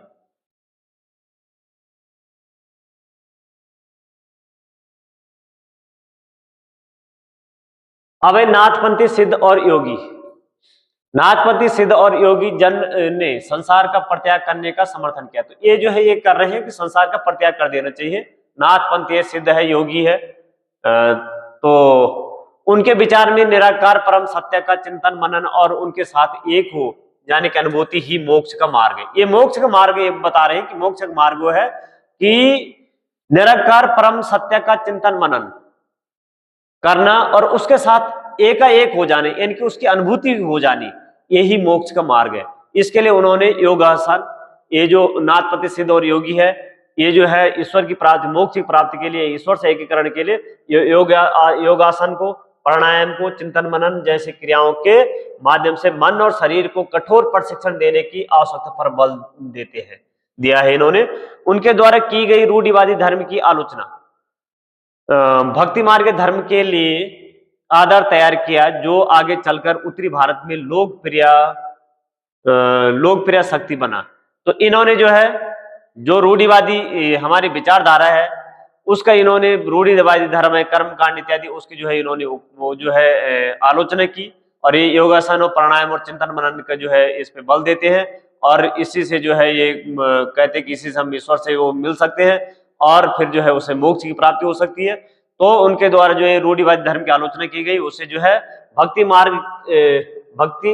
मार्ग धर्म के लिए जो है आधार तैयार किया उत्तरी भारत में। उसके बाद और आगे चला उत्तरी भारत में ये क्या हुआ, लोकप्रिय भी हुआ, जैसे कबीर इत्यादि है, तो ये सब उसी में आ जाते हैं। ये समूह खास तौर पर नीचे कही जाने वाली जातियों में बहुत लोकप्रिय हुआ। तो ये जो है ये नाथपंथी सिद्ध और योगी, ये जो नीचे कही जाने वाली जाति, इनमें सबसे ज्यादा लोकप्रिय हुआ। तो ध्यान रखना कि किसमें सबसे ज्यादा लोकप्रिय हुआ। अब है इस्लाम और सूफी मत।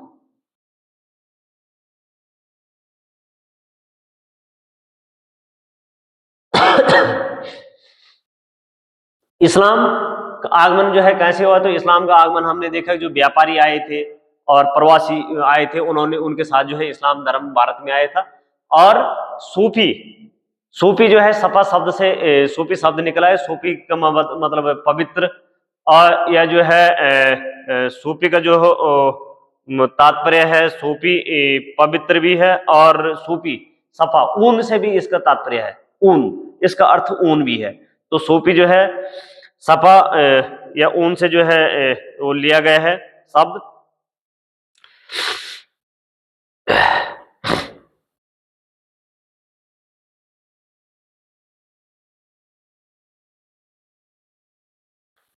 तो सूफी जो है रहस्यवादी संत थे।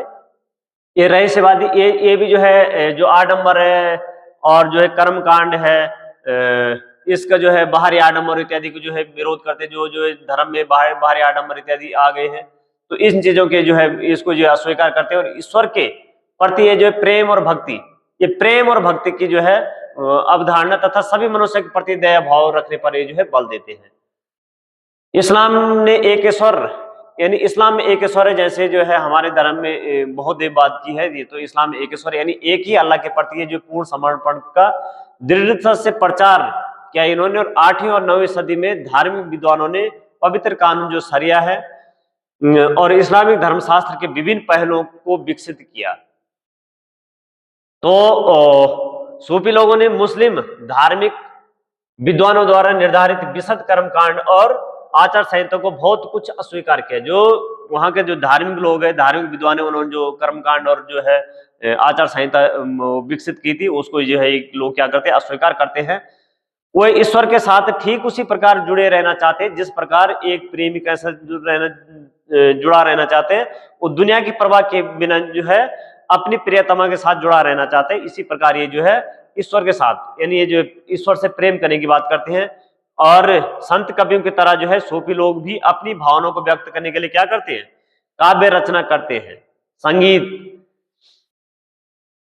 काव्य, कीर्तन, भजन जैसे हमारे उसमें होते हैं, तो वैसे जो है ये लोग भी करते हैं।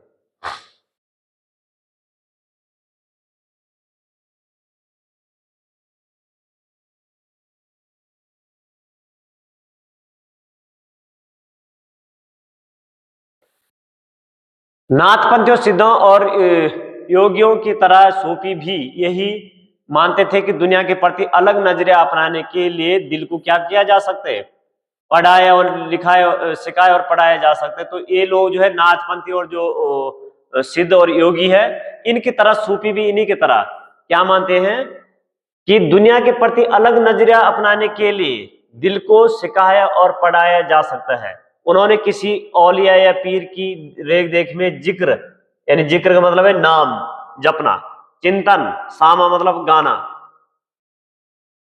तो ये सामा बांधना हम कहते हैं। सामा बांधना यानी ये गाना, नृत्य, नाच गान इत्यादि, रक्स यानी नृत्य, नीति चर्चा यानी धार्मिक चर्चाएं, सांस पर नियंत्रण, जैसे ये जो है सांस पर योगासन इत्यादि की बात करते हैं, सांस पर नियंत्रण आदि के जरिए प्रशिक्षण की विस्तृत रीतियों का विकास इन्होंने किया है।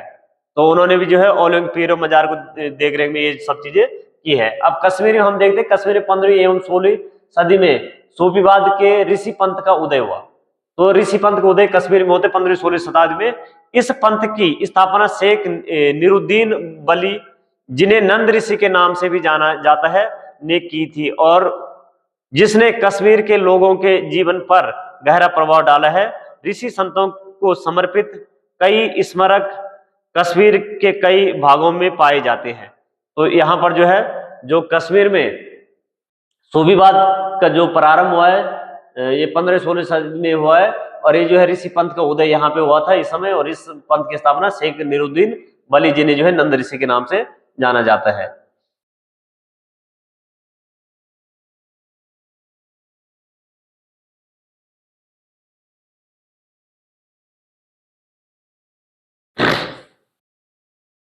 इस प्रकार आध्यात्मिक सूफी उस्तादों की पीढ़ियां, अब ये जो है ये सूफी जो उस्ताद है, इनकी पीढ़ियां, ये सिलसिलों का प्रादुर्भाव हुआ है, इनकी पीढ़ियां चलती रही, इनके जो है सिलसिलों का जो है विकास हुआ है। 11वीं शताब्दी में अनेक सूफी जन मध्य एशिया से आकर हिंदुस्तान में बसने लगे।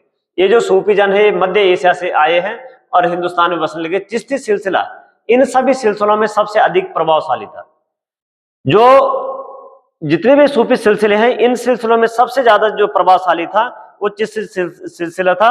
मोइनुद्दीन चिश्ती भारत में जो है, इसके जो संस्थापक है वो मोइनुद्दीन चिश्ती है। इनमें ओलियों की एक लंबी परंपरा, जिस सिलसिलों में जो है, जो ये चिश्ती सिलसिले, जो भी सिलसिले, इनमें ओलियों की एक परंपरा है, जैसे निजामुद्दीन औलिया इत्यादि है। ओलियों की एक लंबी परंपरा थी, जैसे अजमेर के ख्वाजा मोइनुद्दीन चिश्ती, दिल्ली के कुतुबुद्दीन बख्तियार काकी। तो ये जो कुतुबुद्दीन बख्तियार काकी, इन्हीं के नाम पे कुतुबुद्दीन ऐबक ने कुतुब मीनार बनवाई थी। तो जो है यहाँ पर दिल्ली में कुतुबुद्दीन बख्तियार काकी थे, पंजाब में बाबा फरीद थे। ये जो है सारे चिश्ती सिलसिले के संत है, सूफी संत है। दिल्ली के ख्वाजा निजामुद्दीन औलिया और गुलबर्ग के मन्नानवाज वासुद राज है। तो सूफी संत अपने खानकाहों में विशेष बैठकों का आयोजन करते थे, जहां सभी प्रकार की भक्तगण शामिल होते थे। तो ये जो है जहां पर ये बैठकों का आयोजन करते हैं, जहां पर जो है इनके राक्स, नृत्य इत्यादि ये सब होते हैं, सामा इत्यादि होते हैं, ये खानकाहों में होते हैं। और दरगाह जो है वो किसी सूफी संत की होती है। तो दरगाह सूफी संत की जो है ये कब्र टाइप की होती है, और खानकाह जो है जहां पर ये लोग मिलते हैं और वहां पर जो है इस प्रकार के आयोजन होते हैं, तो इन्हें खानकाह कहा जाता है।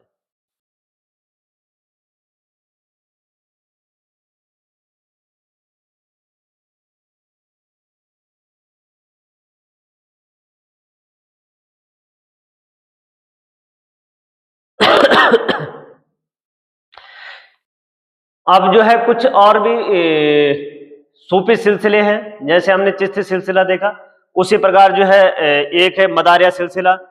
ये उत्तर भारत में कुतुबुल मदार ने इसकी जो है विकसित की, जो है इसका संस्थापक कुतुब उल मदार। और यहाँ पे सुहारवर्दी सिलसिला है, अब्दुल वाहिद इसके जो है यह जो है सुहारवर्दी उसको कहा जाता है। तो अब्दुल वाहिद अबू नाजिब यह सुहारवर्दी ही उसके जो है संस्थापक है। सुहारवर्दी या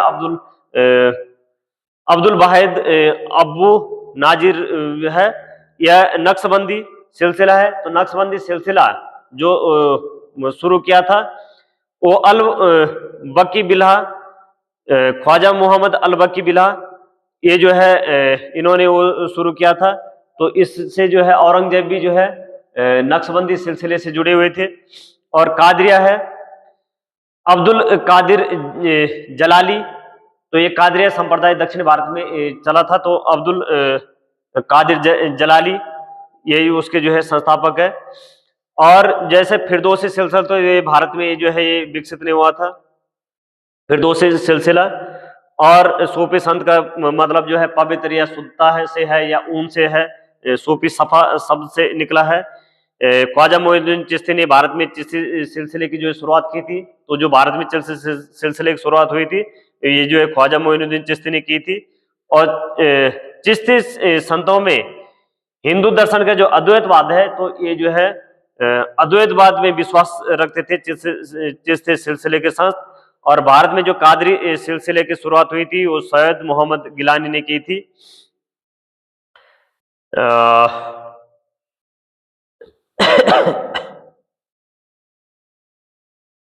नक्सलबंदी सिलसिले का जो प्रसार अकबर के शासन काल के अंतिम समय में हुआ था। और जो है उसका ख्वाजा बिला जो है इनके प्रयासों से ये सिलसिला शुरू हुआ था।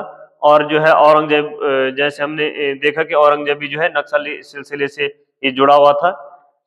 तो यहां पर हम देखते हैं कि उत्तर भारत में धार्मिक बदलाव।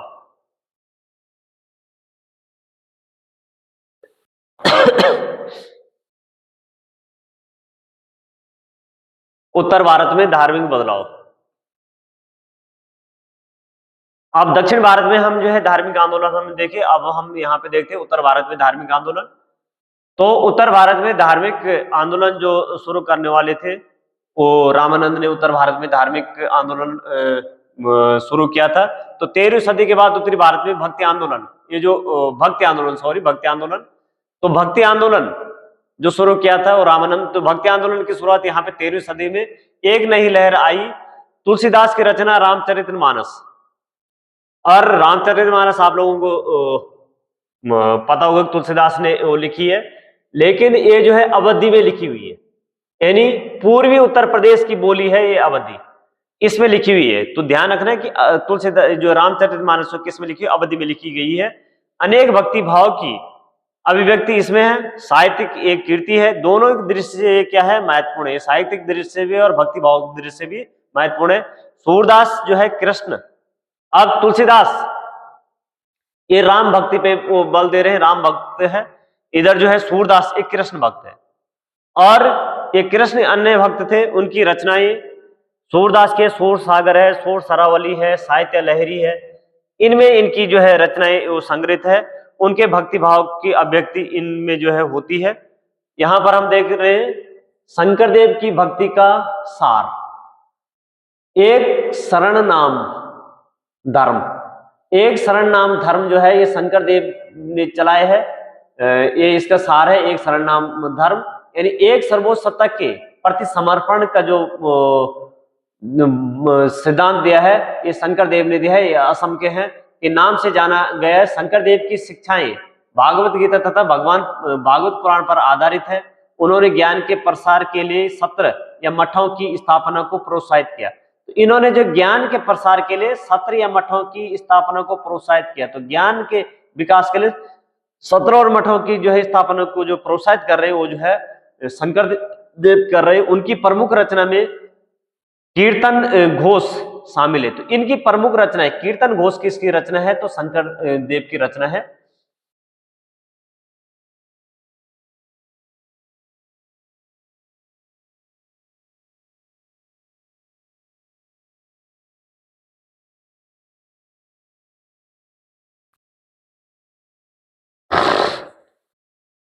अब ये असम के शंकरदेव ने विष्णु की भक्ति पर बल दिया, इन्होंने विष्णु की भक्ति पे बल दिया है, और असमिया भाषा में कविताएं और नाटक लिखे, और उन्होंने ही नामघर, ध्यान रखना, नामघर आंदोलन, यानी ये नामघर क्या है, कविता पाठ और प्रार्थना गृह, जहां पर हम कविता पाठ और प्रार्थना गृह प्रार्थना कर सकते हैं, उस प्रकार घर, तो नामघर आंदोलन इन्होंने चलाए है, स्थापित करने की पद्धति चलाई जो आज तक चल रही है। मीराबाई एक राजपूत राजकुमारी थी जिनका विवाह मेवाड़ के राजसी घराने में हुआ था, और मीराबाई क्या थी, रविदास जो अस्पृश्य जाति के माने जाते थे कि अनुयायी थी, यानी कि इनके ही शिष्य थी, रविदास की शिष्य थी, और वह कृष्ण के प्रति समर्पित थी, यानी कृष्ण भक्त थी, और उन्होंने अपने गहरे भक्ति भाव को कई भजनों में अभिव्यक्त किया। इन्होंने जो अपनी भक्ति भाव को अभिव्यक्त किया वो जो है भजनों के माध्यम से अभिव्यक्त किया। भक्ति संतों का एक महत्वपूर्ण योगदान संगीत के विकास में था। बंगाल में जयदेव ने संस्कृत में गीत गोविंद की रचना की। जयदेव ने बंगाल में संस्कृत में गीत गोविंद की रचना की, जिसमें हर गीत का एक विशेष राग और ताल में रचित है। संगीत पर इन संतों का एक महत्वपूर्ण प्रभाव भजन, कीर्तन और अभंग का प्रयोग था। इन गीतों ने जो मनोभावात्मक अनुभूति पर बल देते हैं, जनमानस को ज्यादा आकर्षित किया। तो यहाँ पर जो है आपको ये ध्यान रखना है कि जयदेव ने संस्कृत में गीत गोविंद की रचना की थी और बंगाल में की थी।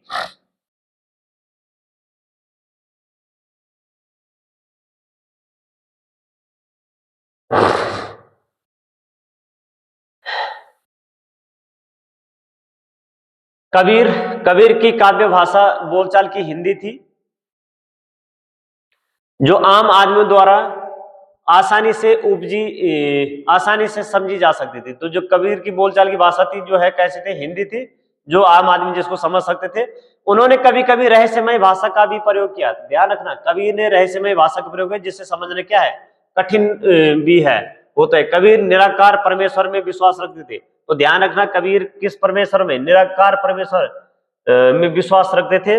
उन्होंने यह उपदेश दिया कि भक्ति के माध्यम से मोक्ष यानी मुक्ति प्राप्त हो सकती है। और ये जो है मोक्ष को कह रहे हैं कि भक्ति के माध्यम से ही मुक्ति प्राप्त की जा सकती है। तो यहाँ पर ये कह रहे हैं कि मोक्ष की जो है प्राप्ति ये भक्ति के द्वारा ही की जा सकती है। हिंदू तथा मुसलमान दोनों लोग उनके अनुयायी हो गए। और कबीर जो है, कबीर का जन्म जो है वाराणसी में होता है और मरने के लिए मगर में जाते हैं। एक अवधारणा थी कि मगर में जो मरता है वो नरक जाता है, तो इसलिए जो है कबीर मरने के लिए मगर ही जाते हैं, यानी अंतिम समय में वो मगर जाते हैं, वहीं पे उनकी मृत्यु होती है। अब है बाबा गुरु नानक।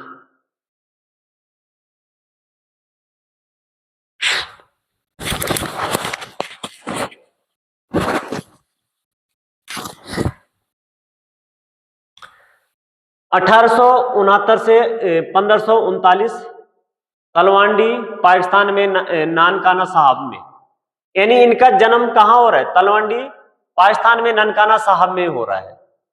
यहाँ पे इनका जन्म हो रहा है। गुरु नानक का जन्म यहाँ पे हो रहा है। जन्म लेने वाले बाबा गुरु नानक ने करतारपुर, और इनकी जो मृत्यु हो रही है वो करतारपुर में हो रही है, जहां पर जो है डेरा साहिब है, डेरा बाबा नानक है, यानी डेरा साहब उसे कहते। तो रावी नदी के तट पे जन्म इनका तलवंडी जो है पाकिस्तान के ननकाना साहब में हो रहा है, और मृत्यु होती है करतारपुर में, रावी नदी के तट पर डेरा साहब में इनकी मृत्यु होती है। तो यहां पर जो है एक केंद्र स्थापित किया। कौन सा केंद्र स्थापित किया इन्होंने, डेरा साहब एक केंद्र। तो करतारपुर में इन्होंने डेरा साहब रावी नदी के तट पर। तो अभी जो है करतारपुर जो कॉरिडोर इत्यादि था वो जो है जो खोला गया था, तो यही था ये। उन्होंने यानी अंतिम समय ये जो है यहीं पे रहे हैं, और यहीं पे इन्होंने डेरा साहब की स्थापना की थी। उन्होंने अपने अनुयायियों के लिए करतारपुर में एक नियमित उपासना पद्धति अपनाई, जिसके अंतर्गत उन्हीं के शब्दों में भजनों को गाया जाता था। यहाँ पर जो है करतारपुर में ही इन्होंने क्या किया कि एक जो है नियमित उपासना पद्धति अपनाई, और जो है जो नानक के शब्दों में वहां पे कीर्तन भजन गाए जाते थे। उनके अनुयायी अपने अपने पहले धर्म या जाति अथवा लिंग भेद को क्या करते थे, नजरअंदाज करते थे। वो किस जाति से, किस जो है धर्म से, लिंग किस लिंग से, वो जो है सब जो है बोल करके और सारे जो है वहां पर इकट्ठा होते थे करके एक साझी रसोई में इकट्ठा होकर एक साझी रसोई होती थी, उसमें खाते पीते थे। इसे लंगर कहा जाता था। तो इन्होंने लंगर व्यवस्था शुरू की थी, यानी साझी रसोई की व्यवस्था शुरू की थी करतारपुर में ही। गुरु नानक ने उपासना और धार्मिक कार्यों के लिए जो जगह नियुक्त की थी उसे धर्मशाला कहा गया। जहां पर जो है ये धार्मिक कार्य होते थे, उपासना होते थे, उसे धर्मशाला कहा गया। आज उसे गुरुद्वारा कहते हैं। तो धर्मशाला को जो है ही गुरुद्वारा कहते हैं। 1539 में अपनी मृत्यु के पूर्व बाबा गुरु नानक ने एक अनुयायी को अपना उत्तराधिकारी चुना। मृत्यु से पहले ही अपना उत्तराधिकारी चुनते हैं और उसका नाम था लाहणा। तो ये लाहणा है, तो लेकिन इसे गुरु अंगद के नाम से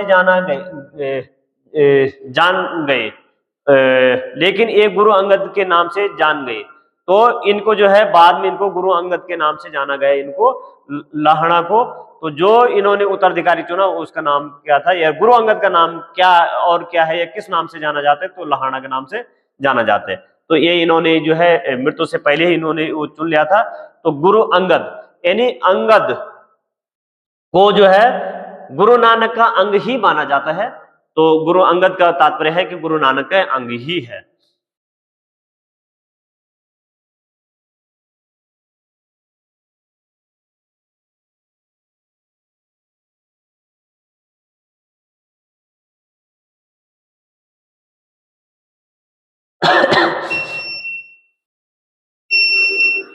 गुरु अंगद का नाम का महत्व यह था कि गुरु अंगद बाबा गुरु नानक के ही अंग माने गए। गुरु अंगद ने बाबा गुरु नानक की रचनाओं का संग्रह किया और उस संग्रह में अपनी कीर्तियां भी लिखी। अब गुरु अंगद ने क्या किया है कि गुरु नानक की जो रचनाएं हैं उनको इकट्ठी की है और उनमें जो है अपनी रचनाओं को भी उसमें सम्मिलित किया है। तो उसमें वो संग्रह क्या है, तो जो गुरु का अंगद है यानी गुरु नानक है, वो गुरु जो आपका जो हमारा सिख धर्म है, वो सिख धर्म के संस्थापक गुरु नानक, और जो दूसरे गुरु है गुरु अंगद। तो गुरु अंगद जो है इन्होंने जो है गुरु नानक की जो कीर्तियां थी उनको इकट्ठा किया और अपनी कीर्ति को उसमें जोड़ा। और एक जो है लिखने की जो स्टाइल है गुरुमुखी लिपि, तो गुरुमुखी लिपि का आविष्कार किया है गुरु अंगद ने। गुरुमुखी लिपि में उसको, तो गुरुमुखी लिपि के जो है प्रणेता गुरु अंगद माने जाते हैं।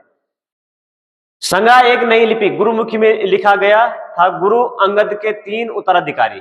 अब इनके बाद जो 3 उत्तराधिकारी हुए गुरु अंगद के बाद, तो गुरु अंगद के बाद जो है अमरदास हुए, रामदास हुए और अर्जुन हुए, यानी 3 उत्तराधिकारी। इसके बाद जो है दूसरे गुरु अंगद है। तीसरे जो नंबर के गुरु है वो गुरु रामदास है। और फिर वो जो है उसके बाद जो अमरदास है। तीसरे नंबर के गुरु अमरदास है। चौथे नंबर के गुरु रामदास है। 5वें नंबर के गुरु अर्जुन देव है। तो गुरु अर्जुन।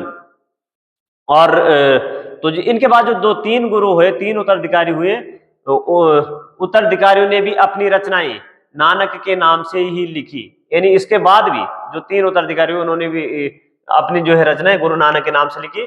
इन्हें सभी का संग्रह, ये 5 गुरु अर्जुन है। तो इन्होंने क्या है, जो इसके बाद जो तीसरे नंबर पे है, इनके बाद जो है गुरु अंगद के बाद, ये दूसरे गुरु अंगद के बाद तीसरे पे जो है वो गुरु अमरदास है। चौथे नंबर पे गुरु रामदास है और 5वें पे जो है गुरु अंगद। तो इनके हिसाब से तीसरे नंबर पे गुरु अर्जुन। तो उन्होंने जो है क्या किया है, सभी का जो है संग्रह किया गुरु अर्जुन ने 1604 में। इस संग्रह में जो गुरु अर्जुन ने जो गुरु ग्रंथ साहब वो बनाए हैं, जो गुरु नानक की जो रचनाएं, वो सभी गुरुओं की जो रचनाएं हैं उनको जो संग्रह किया है, उसमें उस संग्रह में शेख फरीद का भी है, यानी ये सूफी संत है। तो ये इनकी भी रचनाएं ही इसमें, कबीर की भी है इसमें, और भगत नामदेव भी है। गुरु तेग बहादुर जैसे सूफियों, गुरु तेग बहादुर जैसे सूफियों संत और गुरुओं की वाणी जोड़ी गई। तो इसमें जो गुरु ग्रंथ साहिब है, सबसे लास्ट में जो गुरु ग्रंथ साहिब बना है, तो गुरु ग्रंथ साहिब जो सिख धर्म की पवित्र पुस्तक है, तो उस ग्रंथ में शेख फरीद की भी जो है कीर्तियां हैं, कबीर की भी है, भगत नामदेव की भी है, गुरु तेग बहादुर का भी है, उसमें पीछे वाले जो गुरु है 5 गुरु उनकी भी है, और सूफी संत भी है, गुरुओं की जो वाणी है वो सारी इसमें जोड़ी गई, और एक जो है बड़ा ग्रंथ, पवित्र ग्रंथ बनाया गया, गुरु ग्रंथ साहिब। 1706 में इस बृहत ग्रंथ को गुरु तेग बहादुर के पुत्र व उत्तराधिकारी, गुरु तेग बहादुर 9वें गुरु है, गुरु तेग बहादुर, और 10वें गुरु है जो गुरु तेग बहादुर के पुत्र भी है और उत्तराधिकारी भी है, गुरु गोविंद सिंह। गुरु गोविंद सिंह 10वें गुरु है। तो यानी 5वें गुरु गुरु अर्जुन है, और 6ठे गुरु गुरु हरगोविंद है, 7वें गुरु हरि राय है, 8वें गुरु हरि किशन है, 9वें गुरु तेग बहादुर है, 10वें गुरु गुरु गोविंद सिंह है। तो इसको प्रमाणित किया है गुरु गोविंद सिंह ने, सबसे लास्ट अंतिम गुरु। और उसके बाद जो है जो गुरु ग्रंथ साहब है, उसको ही इस संग्रह को सिखों का पवित्र ग्रंथ गुरु ग्रंथ साहब के रूप में जाना जाता है। तो ये जो है सिखों के पवित्र ग्रंथ के रूप में जाना जाता है। और फिर जो है 10वें गुरु के बाद जो है गुरु की परंपरा को खत्म कर दिया गया, और गुरु ग्रंथ साहब को ही जो है गुरु के स्थान वो दिया गया कि अब जो है गुरु ग्रंथ साहब ही सिखों के जो पवित्र ग्रंथ है यही गुरु के रूप में कार्य करेगा, यही गुरु के रूप में पूजा जाएगा।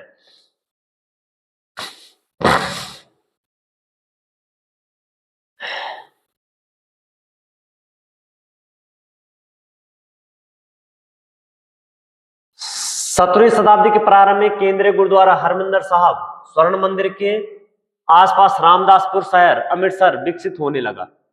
तो यहां पर जो है केंद्रीय गुरुद्वारा हरमंदिर साहब स्वर्ण मंदिर के आसपास रामदासपुर शहर अमृतसर, यानी जो अमृतसर है, तो अमृतसर जो स्वर्ण मंदिर जो बनाए हैं, अमृतसर जो शहर है, तो 1577 में अमृतसर की स्थापना की थी रामदास ने। अमृतसर शहर की स्थापना की थी रामदास ने। गुरदासपुर जो शहर है अमृतसर, इसकी स्थापना की थी रामदास ने। और उसके बाद जो है गुरु अर्जुन देव ने स्वर्ण मंदिर जो है बनवाया था, गुरु अर्जुन देव ने, और हरगोविंद ने अकाल तख्त की स्थापना की थी। तो यहाँ पर कहा जा रहा है कि ये जो है स्वर्ण मंदिर 17वीं शताब्दी में हरमंदिर साहब स्वर्ण मंदिर के आसपास जो है रामदास शहर अमृतसर विकसित होने लगा। ये जो है रामदासपुर अमृतसर जो विकसित हो रहा है, ये इसको विकसित करवा रहे हैं रामदास, गुरु रामदास। मुगल सम्राट जहांगीर इस समुदाय को एक संभावित खतरा मानता था। जो ये सिख समुदाय थे इसको जो है एक संभावित, उसने क्या किया कि 1606 में गुरु अर्जुन को मृत्युदंड देने का आदेश दिया, और इसने जो है गुरु अर्जुन देव को जो है मृत्युदंड दिलाया है।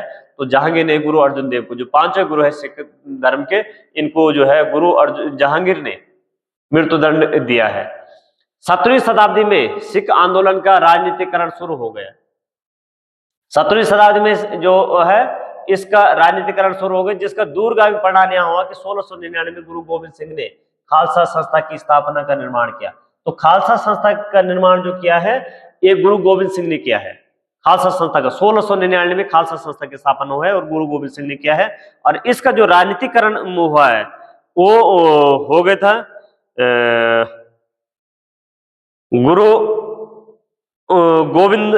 गुरु हरगोविंद सिंह ने अकाल तख्त की स्थापना की थी, और इसके बाद जो है इसका राजनीतिकरण शुरू हो गया, और गुरु जो है गोविंद सिंह ने खालसा संस्था की स्थापना की थी 1699 में। खालसा संस्था के नाम से जाना जाने वाला सिख समुदाय अब क्या बन गया, राजनीतिक सत्ता का केंद्र बन गया। अपने उपदेश के सार को व्यक्त करने के लिए उन्होंने 3 शब्दों का प्रयोग किया। जो इनके उपदेश थे उसको सार का, उपदेश का पूरा सार, सारा को व्यक्त करने के लिए इन्होंने 3 शब्दों का प्रयोग किया है, नाम, दान और स्नान। ये ध्यान रखना कि ये जो है, जो इन्होंने अपने उपदेशों को जो है लोगों को देने के समझाने के लिए या उपदेशों को सार को व्यक्त करने के लिए जो शब्द प्रयोग किए गए हैं, नाम, दान और स्नान। और नाम से तात्पर्य यहाँ पे है कि सही उपासना करना, दान का तात्पर्य दूसरों का भला करना, और स्नान का तात्पर्य है कि आचार विचार की पवित्रता रखना। आज उनके उपदेशों को जो है जाना जाता है नाम जपना, कीर्त करना और भांड छकना के रूप में याद किया जाता है।